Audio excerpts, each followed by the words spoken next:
एक शेख ने बकरा ईद के 6 माह बाद ख्वाब में देखा कि जन्नत में सब बकरे खेल रहे हैं मगर उसका बकरा बैठा हुआ है। शेख ने बकरे से पूछा, ओए तू क्यों नहीं उठ के खेलता? बकरा, शेख साहब, मेरी एक टांग अभी तक आपके फ्रीज़र में पड़ी है, मैं 3 टांगों के साथ कैसे खेलूं?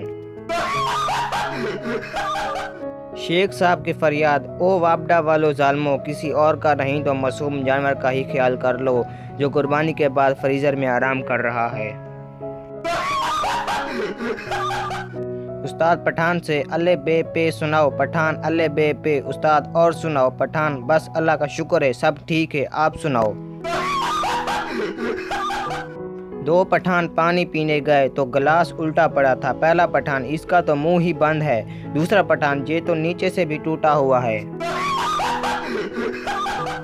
एक पठान की पैंट फट गई, दर्जी से सिलवाकर बिल पूछा। दर्जी, 250। पठान ने उसे 500 दिया। दर्जी, ये क्या?